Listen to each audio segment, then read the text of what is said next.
Democrats win the midterms, do you want to see Leader Jeffries become the Speaker of the House? Yes. Okay, that was a firm, quick answer. Why?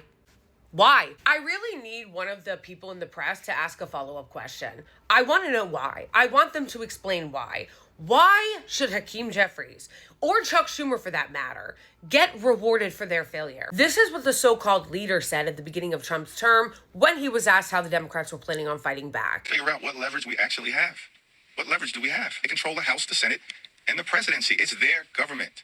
What leverage do we have? Look at your fighter, man. Look at your fighting leader in Hakeem Jeffries. Which, by the way, there were multiple instances this year in which Democrats actually did have a lot of leverage, and they promptly caved and gave the Republicans everything they wanted. Let's, of course, not forget about this gem, where he posted a picture of himself looking like a real fighter, talk about we're going to go out there and fight Trump's big ugly bill. Of course, they did not. And of course, your reminder that he is one of the largest recipients of AIPAC money. Here's what I'm going to remind everybody. You don't have to listen. I'm going to need Democratic voters, rank and file, liberals, leftists, however you identify yourself, independent who votes for Democrats sometimes.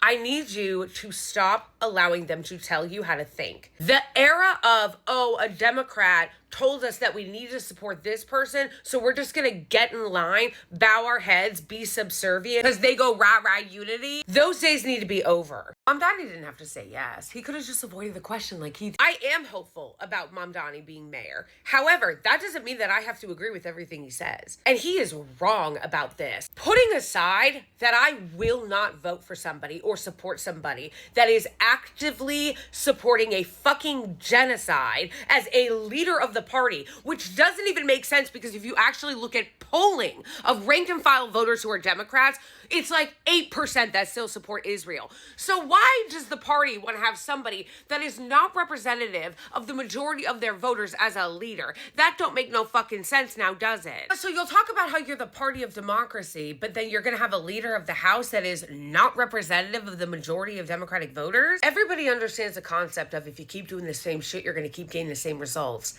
He is the past. Do not let anybody, whether it's AOC, Mamdani, Bernie Sanders, tell you that they want to see change in this country and in this party and then support more of the same. There's going to need to come a time where failure stops getting rewarded. These people have sold you the fuck out over and over and over again. He is one of the reasons why we're at where we're at. So really, answer me that. I would like for Zohran Mamdani and everybody defending Hakeem Jeffries and Chuck Schumer to answer that question.